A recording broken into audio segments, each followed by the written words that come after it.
My name is Gracie. I'm 27 years old and I work both at home and in an office. My husband, Aaron, is the same age as me.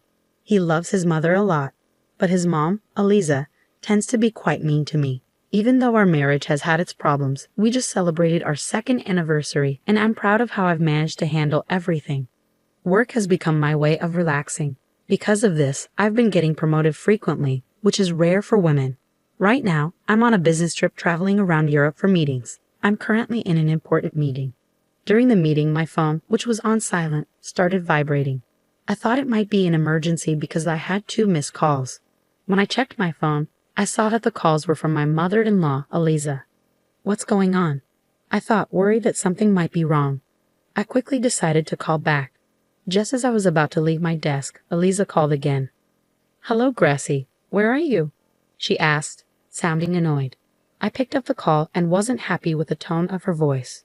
Maybe I shouldn't have answered this, I muttered. "Hi, Eliza. How are you? Is there something urgent?" "Why aren't you answering me? I asked where you are," she said, sounding impatient.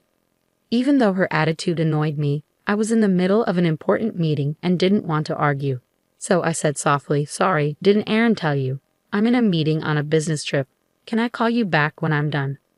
Of course, Aaron told me. "What are you doing, leaving your house and husband alone? Come back home right now," Eliza demanded, with her usual sudden and unreasonable request. "I'm sorry, Eliza, but I'm in an important meeting and I can't just..." I started to explain, but she cut me off. "You're so bossy, even though you're just Aaron's wife. I don't care about your excuses. Just come home right now. Today is very important. Do you understand?" "What? Today is important?" I asked, surprised. Eliza finally admitted, "We're celebrating my 60th birthday today." She said this in a smug tone. I remembered her birthday was supposed to be at the end of the month.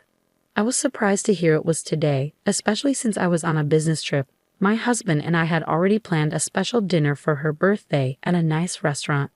I was fed up with Eliza trying to boss me around again. It seemed like she was getting worse every year, especially when she knew I was busy with important work.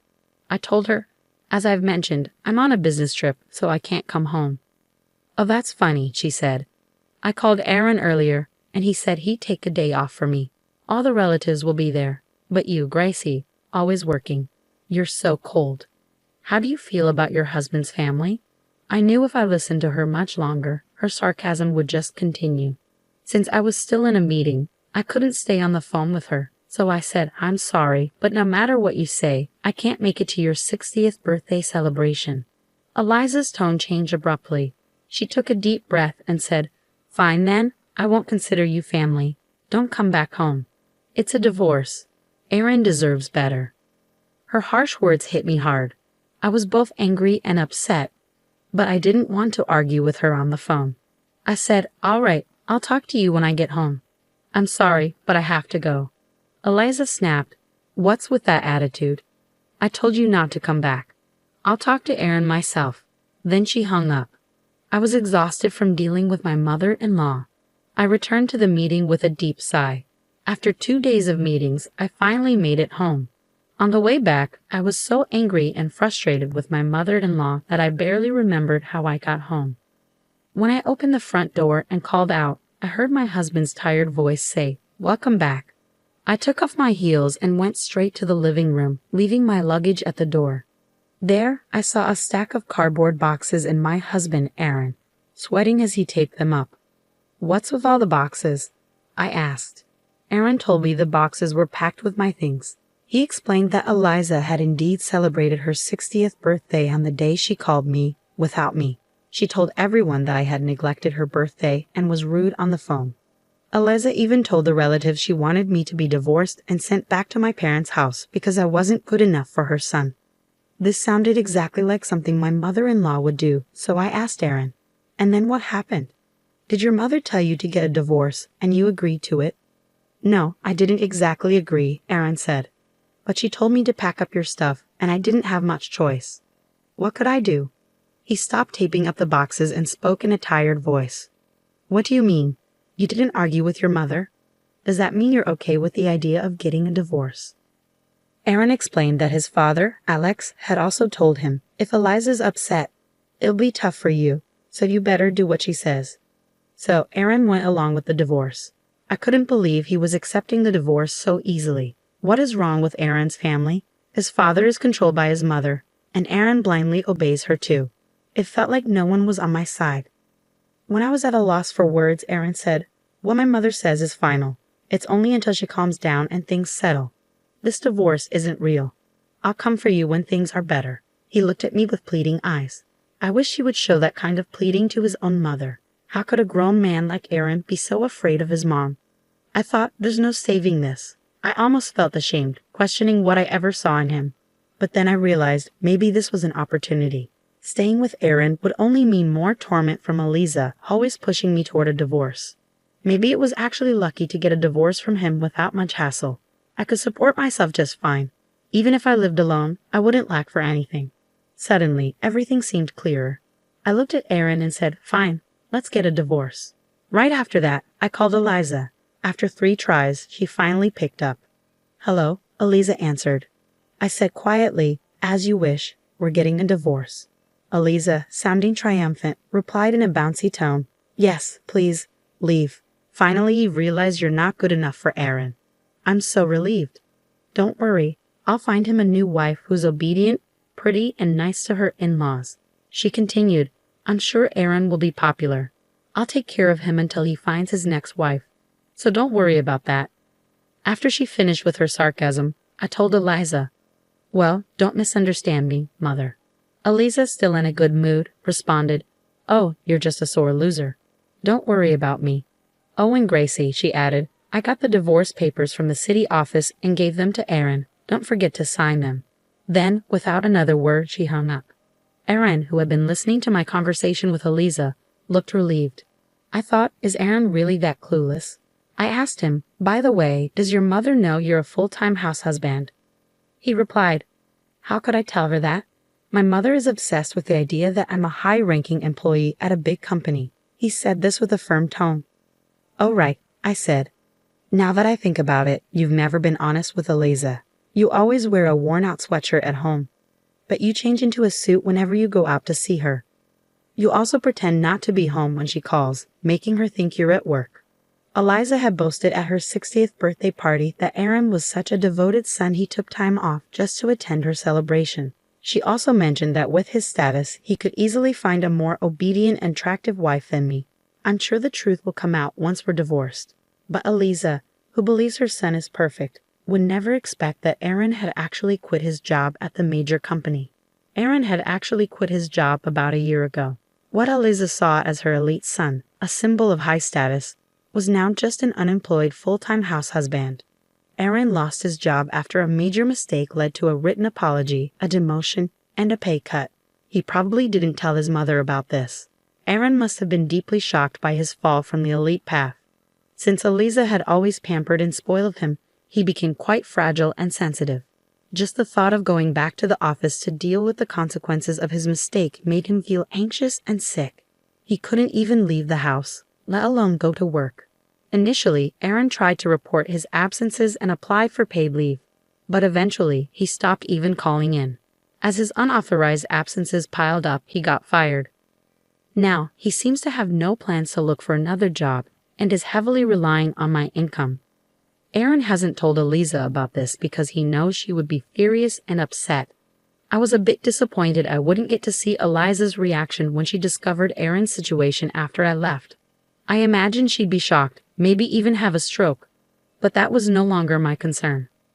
Aaron handed me the divorce papers and said, "This is just a cover to convince my mother, okay." I quickly submitted the papers and signed a lease for a new apartment, moving in as soon as possible. A month later, I got a call from Eliza, even though I thought I cut ties with her for good. Curious about what she wanted, I answered, "What do you want now? Aren't you happy to be rid of me?" I said with a hint of sarcasm. Eliza replied, "You're still the same. Just listen to me." She continued in her usual tone, talking about Aaron. After I left, Eliza had visited Aaron's apartment several times to help with chores. Each time she found him just lounging around in his room with no sign of him going to work. Since he didn't seem sick, she asked me if I had any idea what was going on. I held back a laugh and replied casually, I see. Well, Aaron's like that because he has no intention of working again. Eliza seemed to have forgotten she was the one who'd kicked me out and asked, Gracie, can you do something about it? Why should I? You didn't want me in your family and wanted nothing to do with me, I said. It was so typical of her to ask for something only when it suited her after mistreating me for so long. She then said, I was wondering if you said something to Aaron before you left. I couldn't believe how she was trying to make me the bad guy. Doesn't she see the problem is with her son, not me? I'm the one who was hurt here, you know. Oh really? Eliza said. You only married Aaron for a luxurious life, right? So why would a divorce be so painful for you? She looked at me as if I'd married Aaron just for his money. Are you kidding me? I was the one supporting Aaron financially during our marriage. I was the one providing for him. In reality, I couldn't afford to live extravagantly because of Aaron. I was fine with the divorce, but should I consider asking for alimony? Eliza couldn't believe what I said. How dare you make up something like that? Gracie, you just forgot to ask for alimony, didn't you? Aaron has a higher income and position than you. Don't be so unreasonable. If you want money, Aaron can pay whatever you want. After all, Aaron is a high-level employee at a major company. Eliza's argument was as outrageous as ever. Maybe Aaron hadn't told her the truth yet. I didn't want to seem like I was just tattling, but I saw an opportunity to get back at her. So I told her, your proud son is actually a full-time house husband. He quit his job a long time ago. What? You're lying. Eliza shouted, unable to accept what I said. Her voice was so loud, I thought it might damage my eardrums. I held the phone away from my ear and said, Why don't you check with the company? You'll find out who's telling the truth. Eliza went silent for a moment. Then she said, Well, what if that's true? How are we going to manage? I can't support my son on just my pension, and no one will want to marry him if he's unemployed. What are we going to do? Her voice had clearly softened, and I couldn't help but grin. What shall we do? I asked. Eliza was silent for a moment, then mumbled something with someone beside her. Finally, she said, Hey Gracie, will you please come back home? I was puzzled by her sudden change of tone, but replied firmly, No, we're already divorced. I wouldn't come back to your family if heaven and earth turned upside down. Then I heard commotion in the background. Someone was shouting. It sounded like Aaron. I told you I'd come for you when things settled down. Aaron's voice rang out. Eliza responded, Yes, yes. You could remarry my son if you wanted. What are you talking about? I asked. No way. I wouldn't do it for the world. Don't joke about this. Thanks, but seriously, no.